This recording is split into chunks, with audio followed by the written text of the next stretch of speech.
De retour dans l'Africa Newsroom, nous sommes toujours en compagnie de Karine Oriot, journaliste, Justin Azangpo, consultant dans la gouvernance des systèmes éducatifs, Clément Yao, président du REJAF, le réseau des journalistes africains de France. On passe tout de suite au reste de l'actualité.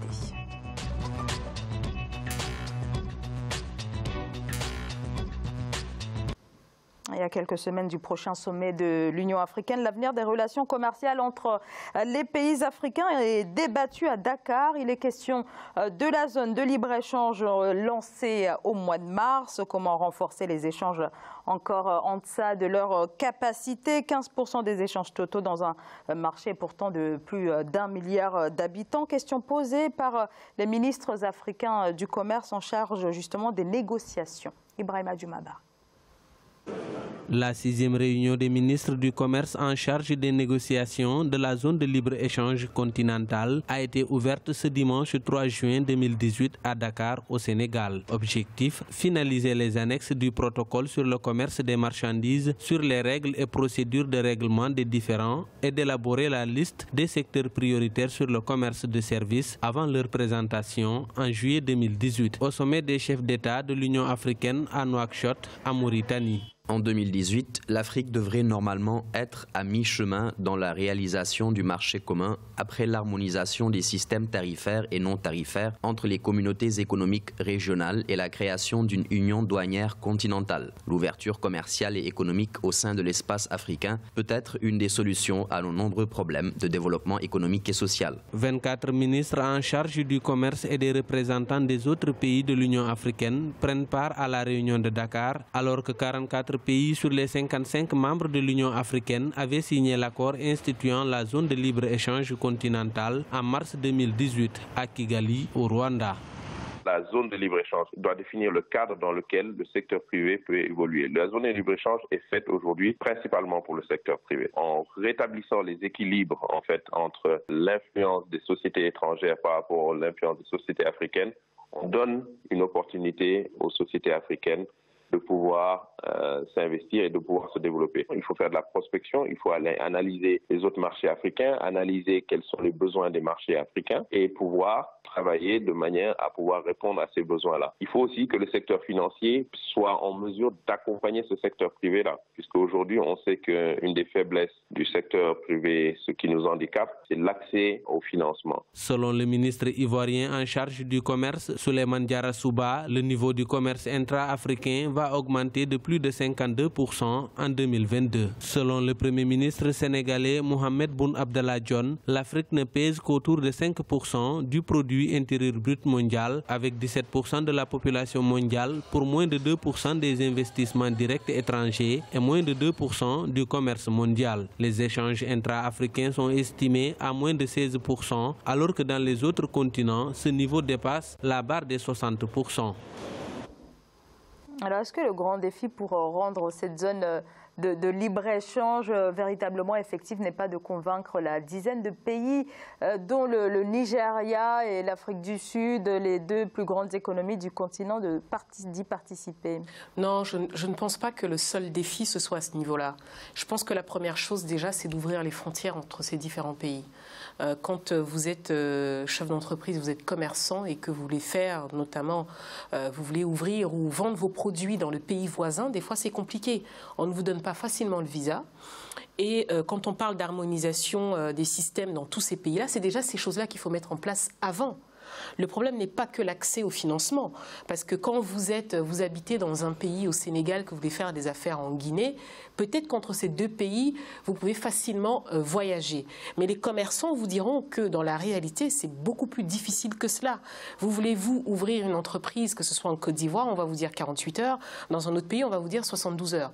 Donc rien que ça déjà, il faut qu'à ce niveau-là, qu'il y ait une vraie harmonisation, que les frontières soient réellement ouvertes. C'est pas normal. Bon, effectivement, on nous a annoncé il y a quelques mois qu'il y avait entre certains pays un accord pour qu'il n'y ait plus de visa. Mais rien que la notion de visa, vous voulez faire vos affaires, c'est compliqué de vous rendre dans un pays pour mener vos affaires parce qu'il y a déjà des soucis de visa. Ensuite, au niveau des douanes, quand il faut dédouaner une marchandise, c'est la croix et la bannière. Donc, déjà à ce niveau-là, je pense qu'il faut déjà tabler là-dessus avant d'inviter des géants comme le Nigeria, comme l'Afrique du Sud. Mais dans ces pays-là déjà qui sont concernés, c'est bien difficile pour le commerçant, le chef d'entreprise, de faire du commerce avec son voisin.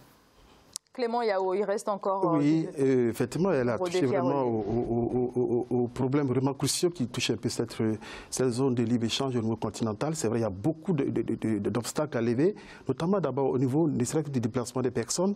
Vous imaginez celui qui est à Abidjan, qui veut aller au Rwanda, est obligé de passer par Paris parce qu'il n'y a pas de compagnie qui puisse desservir les deux capitales.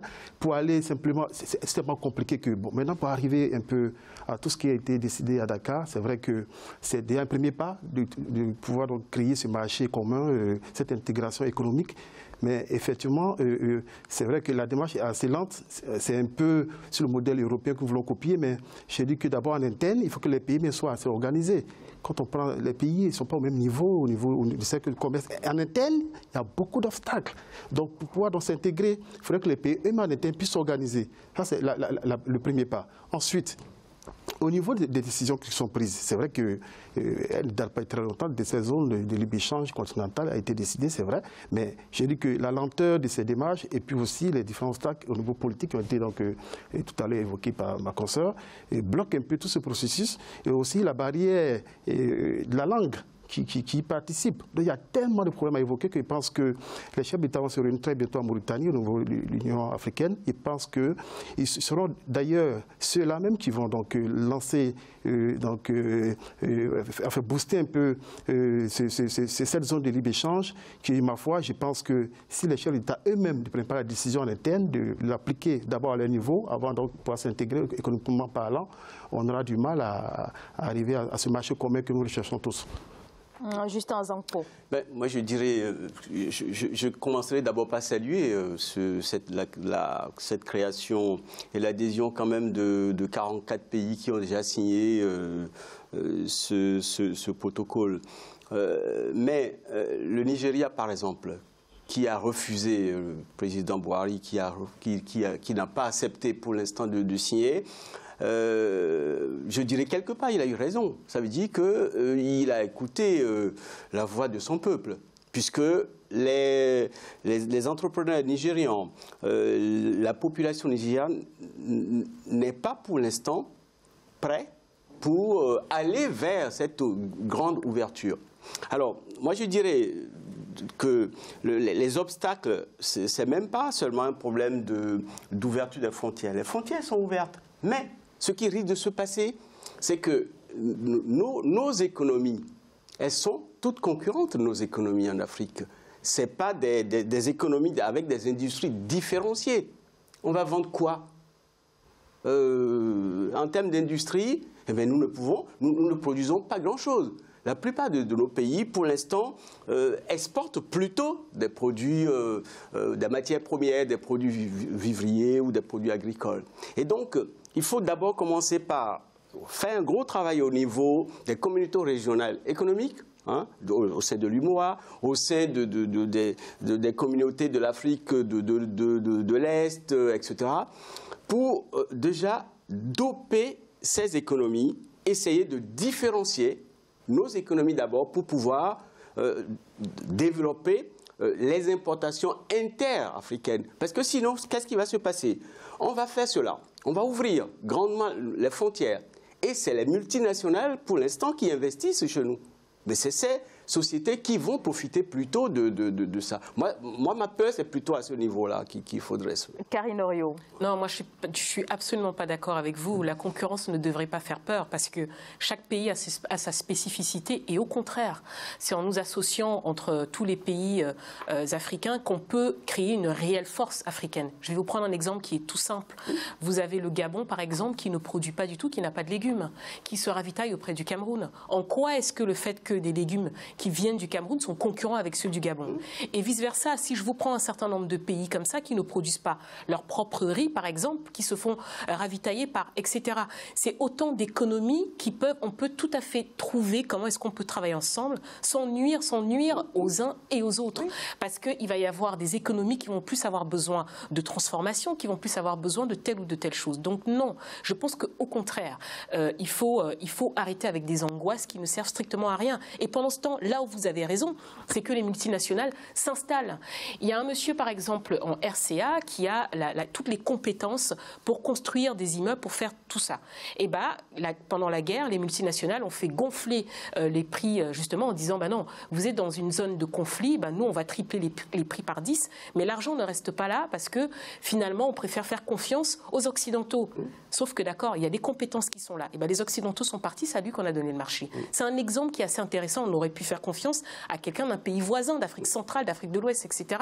On a toutes les compétences qui sont là. Ce n'est absolument pas vrai. Et au contraire, là où quand vous dites que les frontières ne sont pas un souci, elles sont un véritable souci. Monsieur l'a dit tout à l'heure, c'est pas normal que pour partir d'un pays A à un pays, vous soyez obligé de repasser par là parce qu'on n'a pas de compagnie aérienne qui relie simplement deux capitales. Vous êtes à Brazzaville, vous voulez aller à Douala, on vous fait faire tout un détour. Mais à vol d'oiseau, qu'est-ce que cela représente? Autant de choses qui ne facilitent pas le commerce entre nos pays, quoi. Oui, mais moi, je reviens quand même sur ce que je dis. Les fondamentaux, c'est quoi? C'est d'abord une économie. C'est d'abord une monnaie. Ça veut dire qu'il faudrait quand même qu'au niveau de nos pays, déjà, on arrive à résoudre ces problèmes. Est-ce que nous avons une monnaie commune? Regardez, par exemple, l'Union européenne s'est construite il y a 60 ans. Et ils sont encore dans des soubresauts, ils sont encore dans des difficultés et que nous, on n'envisage même pas encore pour l'instant. Ça veut dire que, c'est pour ça que moi je dis, ok, mais les soubassements de départ, mais c'est essayer de nous renforcer au sein d'abord des communautés qui existent, régionales qui existent. Et moi je continue de croire qu'il faudrait qu'on essaie de diversifier nos économies pour que, parce que moi je continue de comprendre quand même que nous faisons les mêmes choses. La plupart des pays africains. Non, moi je ne suis pas d'accord avec vous. Mais attendez, les pays africains, pas les mêmes richesses. Est-ce que nous avons des industries, sauf l'Afrique du Sud, sauf le Nigeria, ces grands pays, voilà, et qui justement ont commencé par hésiter pour dire attention. Et si on ne sait pas faire, c'est ces pays-là qui vont justement en profiter, en bénéficier. Et les autres, les petits pays, les écarts de développement vont encore se creuser. Et c'est pour cela que moi je dis, il faut non seulement réfléchir à tout cela, mais essayer de prendre un peu l'exemple sur ce qui se font dans les autres zones, par exemple, de libre-échange. Clément Yao, donc, oui. Monsieur Azankpo, met le doigt sur la problématique de la production, finalement. Oui, finalement, en termes de production, c'est vrai que quand on prend les pays de la Côte d'Ivoire ou on passe de l'Afrique de l'Ouest à l'Afrique de l'Est centrale, c'est vrai que les pays n'ont pas les mêmes productions. Mais ce qui manque, c'est un peu le partage un peu de ces produits, parce que vous imaginez, la Côte d'Ivoire, qui est quand même le premier pays producteur de cacao, qui produit du cacao en abondance, il y a même des usines manufacturières en Côte d'Ivoire qui font du chocolat, des plaquettes de chocolat. Alors comment est-ce qu'un pays voisin comme le Burkina ou ailleurs pourrait, par exemple, commander du chocolat par la Côte d'Ivoire, qu'elle commande du chocolat, je dirais le nom, de l'Occident. Alors que, donc, voici un peu ce genre de choses qu'il faut corriger, mais je pense que c'est des choses à revoir. Donc, c'est vrai que les ministres sont réunis à Dakar et j'espère qu'ils ont abordé ces problèmes assez élémentaires. Il faut évoquer cela. C'est ce qui manque d'ailleurs en Afrique. Parce qu'il faut comprendre que pour des produits qui sont fabriqués chez le voisin, on préfère aller l'importer ailleurs. Ce n'est pas normal. Et donc, quelque part, comme l'a souligné la consoeur, il y a une espèce de concurrence, je ne sais pas, mais qui est purement africain. Pour moi, il faut dépasser cela. Voilà. Karine Orio. Mais je pense que, je pense qu'il ne faut pas tout mélanger, en fait. Le fait d'avoir le sujet, le problème de la monnaie est un autre débat.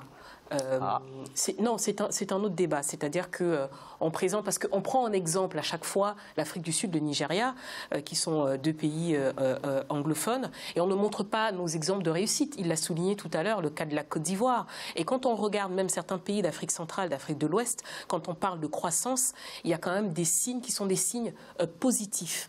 Maintenant, moi je pense que là aussi où les gouvernements devraient s'interroger, c'est qu'il faut qu'on apprenne à aimer ce qu'on a et à communiquer sur ce qu'on a. Parce qu'effectivement, on a peut-être le meilleur cacao en Côte d'Ivoire, etc. Mais les gouvernements ne font pas ce qu'il faut en termes de visibilité pour communiquer là-dessus. La cuisine française s'est d'abord vendue parce que le gouvernement, parce que tout le monde, tout le peuple a porté cela. Et nous, à nous aussi de faire la même chose, mais pas que les gouvernements. À nous aussi, en tant qu'Africains, de porter nos produits, de porter notre savoir-faire en disant, voilà, quand on tisse un tissu, par exemple, au Burkina Faso, ben, c'est l'un des meilleurs. Quand on a un cacao qui est fabriqué en Côte d'Ivoire, etc. C'est aussi à nous d'en faire des produits. Mais je pense qu'on se calque à chaque fois sur des modèles de l'Union européenne qui ne servent strictement à rien. Mais organisons déjà le B.A.-ba, c'est les frontières. C'est en termes administratifs, qu'est-ce qu'on fait pour faciliter les choses? C'est pas normal que pour ouvrir une entreprise, vous mettiez 72 jours dans un pays, 48 heures en Côte d'Ivoire, par exemple. C'est absolument pas normal. Donc il y a une vraie harmonisation qui doit être mise en place. Clément Azangpo. Un dernier mot et... on dit la même chose, mais on le dit différemment. Moi, oui, je dis oui, les sous-bassements, c'est d'abord, on essaie de différencier nos productions pour pouvoir vendre, pour pouvoir développer le commerce intra-africain. Parce que quand on me parle du bon cacao du Ghana ou de la Côte d'Ivoire, mais ils vont le vendre à qui ? Ils ne vont pas le vendre au Bénin, ni au Burkina, ni en Afrique du Sud. Ils vont vendre à des pays, pour l'instant, susceptibles, capables de transformer ces produits-là en quoi? En chocolat. D'accord? Donc, ce que moi j'appelle de mes voeux, c'est que nous, Africains, dans nos pays, il faudrait qu'ils intègrent dans ce projet-là une forme de diversification.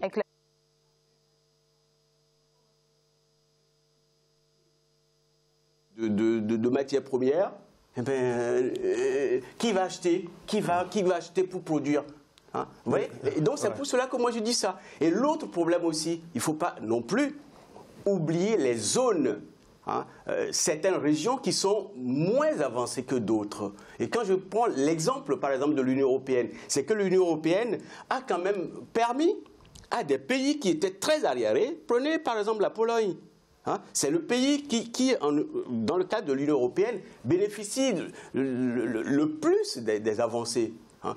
Pourquoi? Parce que on les a aidés à se développer. Donc là aussi, et c'est pour ça que je dis... Mais ils ont vendu aussi quelque chose. Vous vous souvenez, quand on a ouvert le marché de l'Union européenne, on nous parlait des maçons polonais. Ils ont vendu ça. On nous parlait des chantiers, des chefs de chantier. Mais c'était... Non, mais ce que je veux dire par là, c'est que ça n'a pas empêché qu'il y ait justement qu'on s'interroge sur la concurrence. Non, chacun vient avec sa force. Et c'est ça qui a permis à la Pologne de se développer. C'est que eux, c'était le savoir-faire, c'était ils vont être sur les chantiers. Le Portugal va être sur le chantier, etc. Donc chacun vient avec quelque chose, mais c'est aussi à nous de faire la même chose sur le continent. Mais si on ne le fait pas, eh ben on ne résout pas le problème. Mais on est d'accord. J'aimerais juste rappeler au passage que le chocolat, les tablettes de chocolat sont fabriquées en Côte d'Ivoire, donc les pays peuvent bien commander du chocolat de la Côte d'Ivoire. Quelles sont les entreprises qui transforment le chocolat? Non, je n'ai pas cité d'entreprise. Non, c'est aussi la question. Oui, la question, effectivement, il y a une multinationale, qui fabrique multinationale. Non, oui, mais mieux. Il y a une multinationale qui est bel et bien installée, mais aussi une coopérative de femmes, le Yamoussoukro, qui transforme par les propres moyens du chocolat. C'est une question qui, qui a aussi de très bonnes qualités. J'ai eu l'occasion de déguster ce chocolat qui est très bonne qualité. Voilà. C'est juste pour signer et rappeler que le chocolat est bien fabriqué en Côte d'Ivoire. On peut le consommer ailleurs. Oui, sauf que c'est pas les capitaux africains qui les fabriquent. C'est des multinationales. Non, pas forcément. Je vous ai dit qu'il y a une coopérative à Yamoussoukro, qui est la capitale politique de la Côte d'Ivoire. Ça, c'est micro-production. C'est pas la grosse production. Mais il faut qu'on commencer par quelque part. 90%. Il faut commencer. Du cacao c'est un bon quand même fabriqué par... Il faut commencer déjà. En Côte d'Ivoire, ça a toujours été. En tout cas, c'est effectivement un bon début. Non, mais je pense que ces femmes-là, dans quelques temps, dans quelques années, elles vont arriver à une production beaucoup plus importante. Elles pourront vendre à l'international. Pour le moment, la consommation qui est fabriquée sur place, elle est consommée en Côte d'Ivoire et peut être aussi consommée dans la sous-région. Merci beaucoup à tous les trois pour ce décryptage. On marque une très courte pause. Restez avec nous pour la troisième et dernière partie de l'Africa Newsroom. À tout de suite.